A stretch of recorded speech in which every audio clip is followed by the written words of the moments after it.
So I feel like I'm back at square one, and I'm back where I was 6 months ago when I came on here and told you that I wasn't making enough money. Well, guess what? I'm not making enough money again. Hello everyone, welcome back to my channel. If you're new here, I'm Mel. I make videos about working from home and building income streams online. And today I am back again with some not great news. Today is a Saturday, and over my morning cup of tea, I thought long and hard. I hadn't even realised what the date was. The date is the 11th today.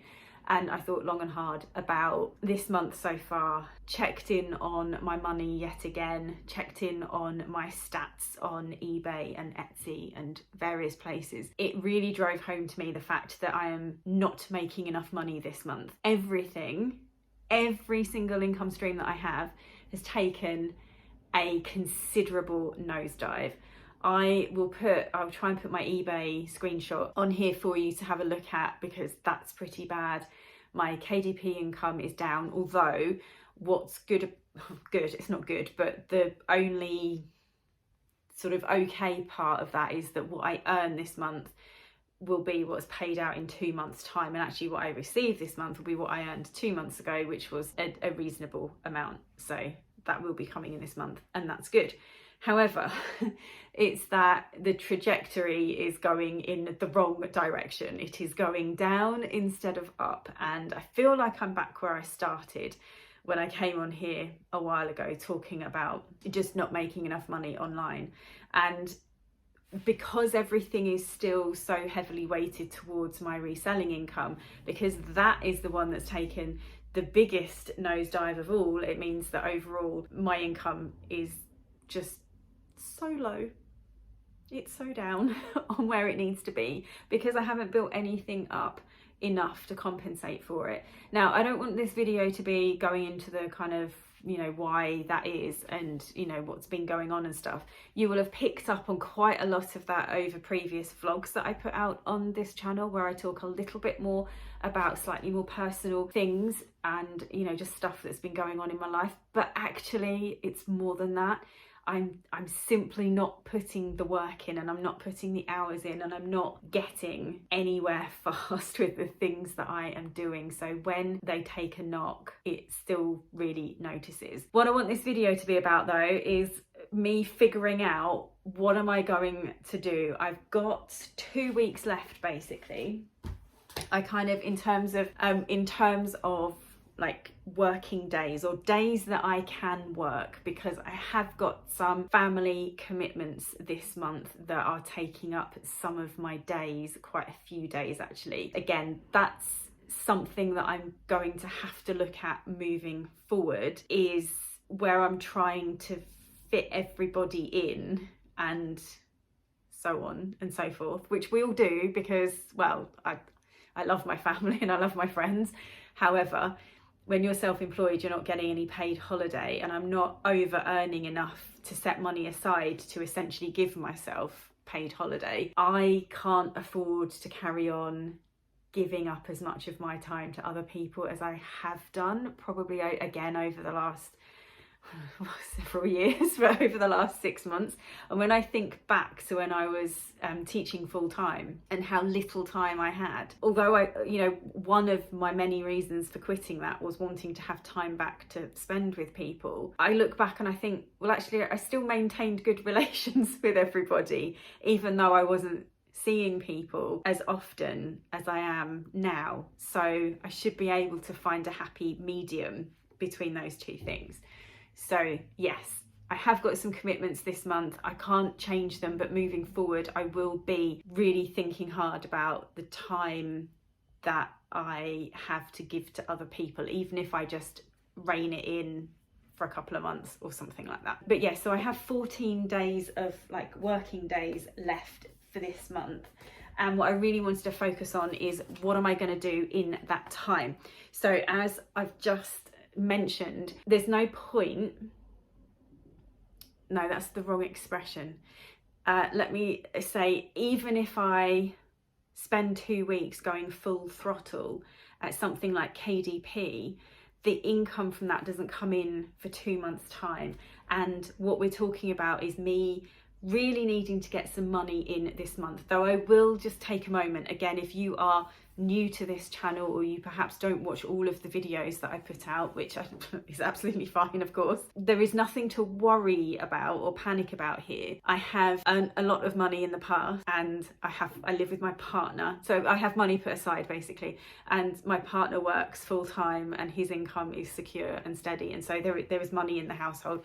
We aren't going to starve and we aren't going to lose our house or anything like that, but the principle of this is I need to be earning a certain amount of money per month, and so that's what we're talking about here. Anyway, so 2 weeks left and I need a plan, and it can't be KDP as much as I would love it to be, because I really enjoy that work. The only thing that I'm going to do with regards to KDP over the next 2 weeks is I am 3/4 of the way through finishing a book that is kind of associated with springtime. So I am going to finish that book and get that book uploaded, but I'm not going to spend any more time on KDP this month, because anything that I earn from it isn't going to come in for another couple of months anyway. So we're going to take a look at things that will pay out in the next 2 weeks. So let's kind of circle back to the reselling things. So because I'm not making enough money, I can't afford to buy any more stock. I have bought some this month, and that is due to arrive today. So I'll have, I think there's something in the region of like 30 to 50 items in this like bundle of jewellery that I've bought. I'll have that. So I will have some fresh stock. These are the other things that I'm going to do just to try in this 2 weeks to give the reselling a boost, because I have a set amount of time set aside for reselling, 1.5 days per week, and I want to fill it with things connected to reselling that will actually make a difference, or hopefully make a difference, but that aren't going to cost me money and that don't involve me investing money into the business that I don't have. So number one, make sure that everything is listed on either eBay or Etsy. So I sell secondhand jewellery on eBay, and then I've also started an Etsy shop.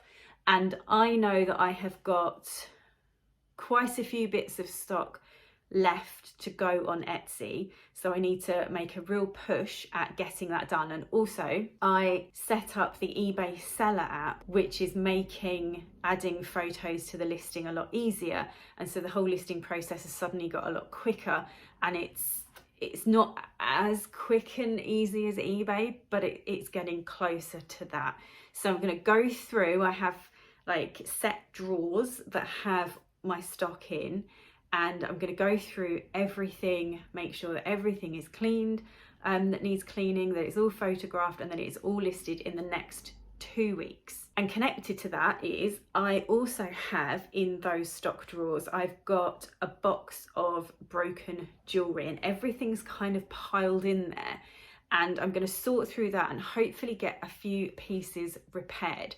So it's mainly rhinestone jewellery, but it's a few there's some other stuff as well. It's like brooches where the clasp is a bit loose, and just kind of things that with a pair of pliers I can just sort things out. And then amongst all of the rhinestone jewellery, I've got some fantastic statement pieces that just have 1 or 2 stones missing.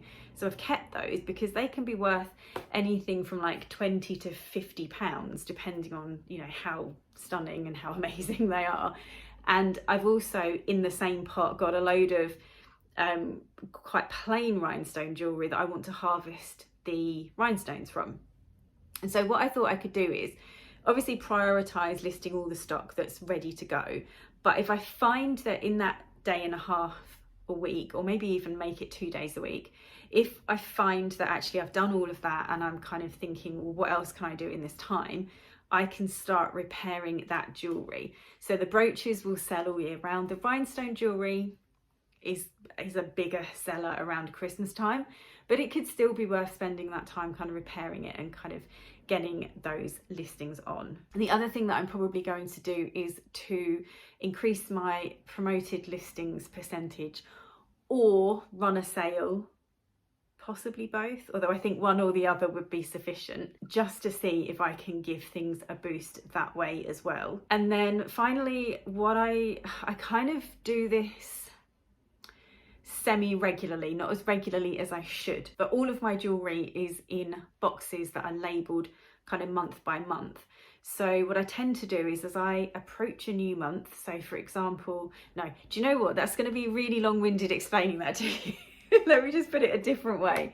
Anything that has been listed in the shop for 10 months or longer, I'm just going to send it to auction now, or I'm going to drop the price to like a clearance price on it, because that kind of stuff I don't really want hanging around in my shop anyway.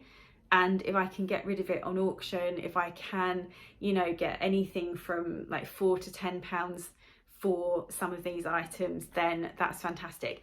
And at the moment, like an extra 50 quid, it really helps.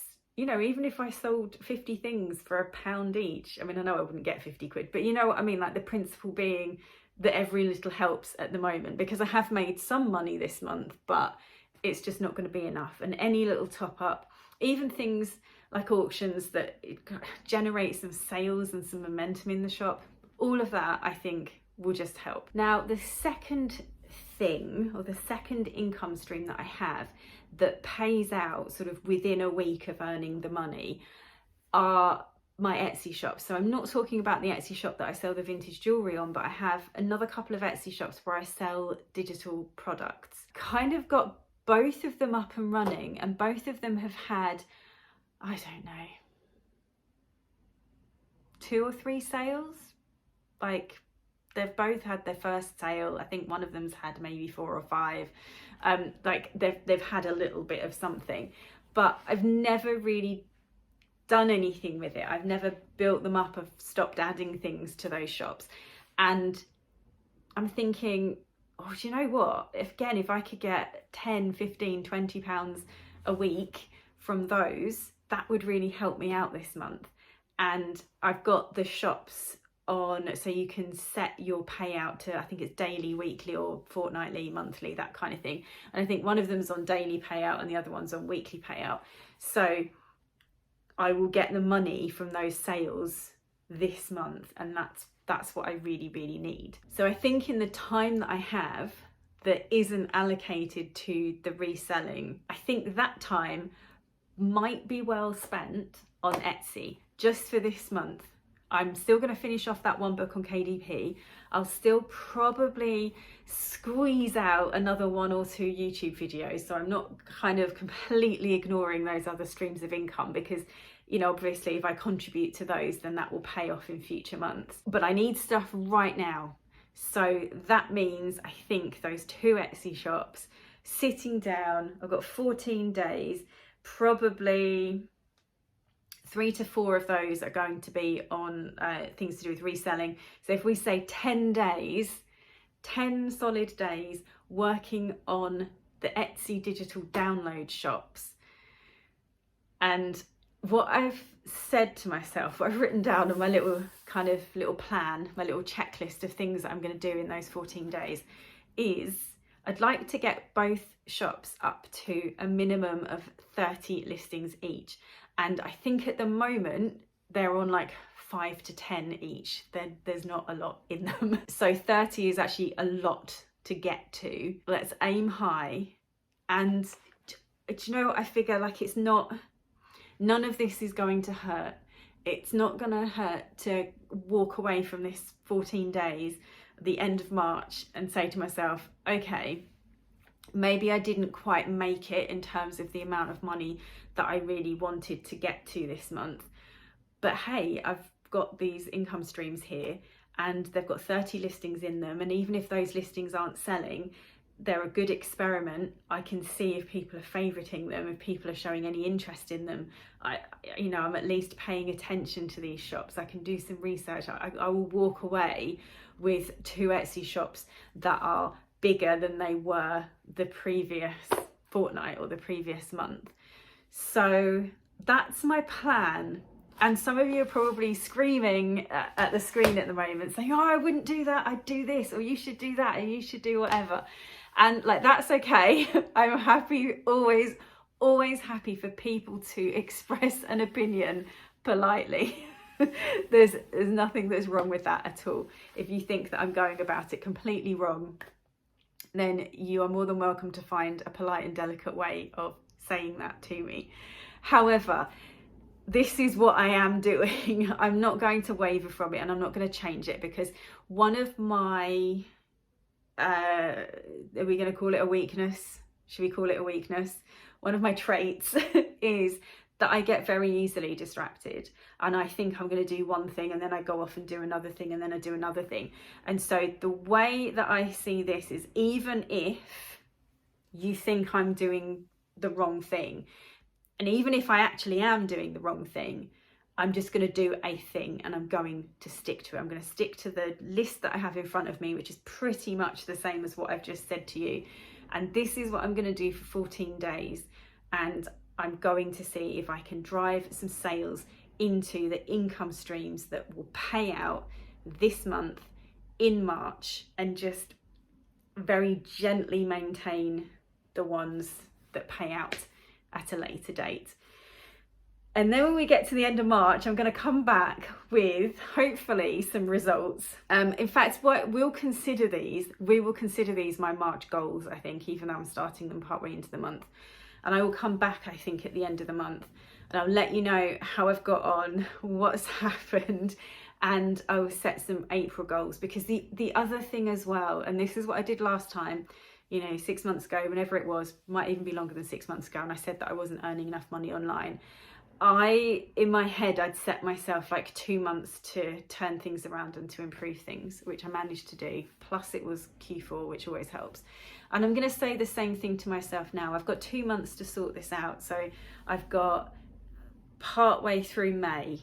And if things aren't sorted out halfway through May, then it's back to looking for a part-time job until I really do get things built up and sorted. And that's okay. That's absolutely fine. I'll do whatever I need to do to kind of maintain elements of my lifestyle that I really, really enjoy about working from home. So yeah, right, I need to go, don't I? Because I have got work to do, and I've also got some like housework to do as well today, and various other things. But off I go to work hard, and I'll be back soon to let you know how it's going. If you have stopped by to spend this time with me and to find out what on earth's going on, then thank you very much. Can you make sure that you give the video a thumbs up, please, and subscribe if you just want to follow my journey and find out kind of where this all takes me. And I will see you again soon in the next video.